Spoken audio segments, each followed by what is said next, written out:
अस्सलाम वालेकुम। उम्मीद आप सब ठीक ठाक होंगे और खैरियत से होंगे। तो आज हम बनाएंगे बहुत ही मज़ेदार और क्विक सी रेसिपी जो कि है ऑरेंज जेली। तो चलिए बनाना स्टार्ट करते हैं। इसके लिए मैंने सबसे पहले लिए हैं ऑरेंज।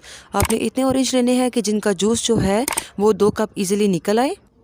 तो अगर तो आपके पास जूस निकालने के लिए कोई स्पेसिफिक मशीन नहीं है तो सिंपली इसको ग्राइंडर में ग्राइंड करें और छन्नी की मदद से अच्छे से छान लें तो ऑरेंज जूस जो है वो आपका रेडी हो जाएगा। तो यहाँ मैंने जूस तो निकाल लिया है, लेकिन आपको अभी भी इसके वाइट जो पार्ट है वो नज़र आ रहा होगा। तो उसके लिए मैं इसको अच्छी तरीके से जो है वो छान लूँगी। छानना इसलिए ज़रूरी है क्योंकि जो वाइट पार्ट होता है ऑरेंज का ये थोड़ा सा कड़वा होता है, तो जेली जो है वो आपकी अच्छी तरीके से नहीं बनेगी। तो ये देखिए मैंने इसको अच्छी तरीके से छान लिया है। इसी तरह आपने जो है वो 2 कप जूस जो है वो रेडी करना है। साथ ही मैं यूज़ करूँगी जेलेटिन पाउडर। ये आपको मार्केट में जो है वो इजीली अवेलेबल होगा। आप चाहें तो जेलेटिन पाउडर की जगह जो है वो अगर पाउडर भी यूज़ कर सकते हैं। जो आपके पास अवेलेबल हो आप उसी से काम चला सकते हैं। तो साथ ही मैं इसमें यूज़ करूँगी 4 चम्मच चीनी। 2 कप मेरे पास जूस है तो इसमें मैं 4 चम्मच जो चीनी है वो यूज़ करूँगी। तो एक पैन को मैंने बिल्कुल लो फ्लेम पे रख दिया है और मैं जूस जो मैंने ऑरेंज का निकाला हुआ है वो सारा इसमें कन्वर्ट कर दूँगी और बिल्कुल लो फ्लेम पर आपने इसको पकाना है। साथ ही मैंने जो चीनी है वो भी इसमें ऐड कर दी है। लो फ्लेम पर हम इसको पकाएँगे जब तक कि हमारी चीनी जो है वो अच्छे तरीके से डिज़ोल्व नहीं हो जाती है। जेलेटिन पाउडर आपने साथ ही ऐड नहीं करना है, बल्कि जब आपका जूस जो है वो थोड़ा सा गर्म हो जाएगा और चीनी अच्छे से डिज़ोल्व हो जाएगी तो तब हम इसमें जो है अपना जेलेटिन पाउडर जो है वो मिक्स करेंगे। तो तकरीबन 4 से 5 मिनट लगेंगे आपको और आपका जो चीनी है वो अच्छे तरीके से डिज़ोल्व हो जाएगी। तो अब मैं इसमें डालूँगी जेलेटिन पाउडर 2 चम्मच। जो ही आप इसको ऐड करते हैं तो इसमें जो है वो गुठलियाँ सी बनना स्टार्ट हो जाती हैं।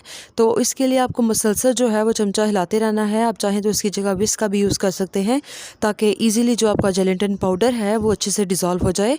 तो तकरीबन 5 से 6 मिनट आपको लगेंगे और आपका जो जेलेटिन पाउडर है वो अच्छे तरीके से डिज़ोल्व हो जाएगा। तो जो ही ये डिज़ोल्व हो जाएगा तो हम फ्लेम जो है वो बिल्कुल ऑफ़ कर देंगे। तो ये देखिए मुझे यहाँ पर तकरीबन 5 से 6 मिनट गुजर चुके हैं और जो मेरा जेलेटिन पाउडर है वो अच्छे तरीके से डिज़ोल्व हो चुका है।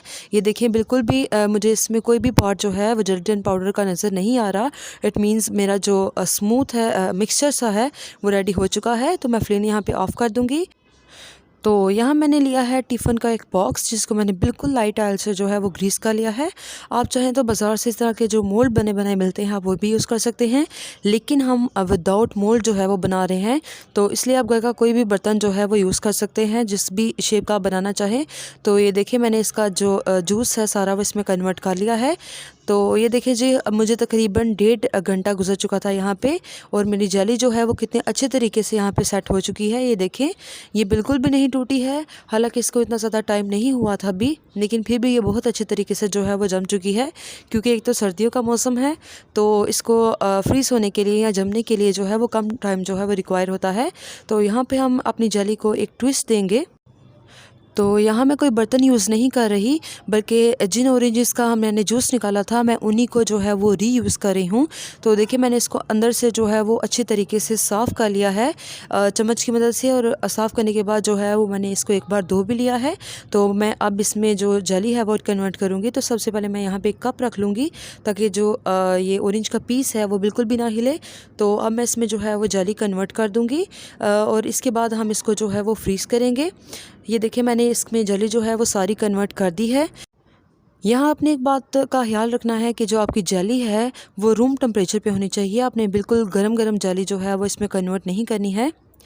तो देखें जी यहाँ पे हो चुके हैं हमें 3 घंटे और हमारी जो जेली है वो अच्छे तरीके से सेट हो चुकी है विदाउट एनी मोल्ड। तो ये देखिए बहुत अच्छे तरीके से सेट हो चुकी है। एक तो इसकी लुक जो है वो बहुत अच्छी लगती है, इस तरह खाने वाले का भी दिल करता है कि वो एक बार ज़रूर टेस्ट करके देखिए कि ये कैसी बनी है।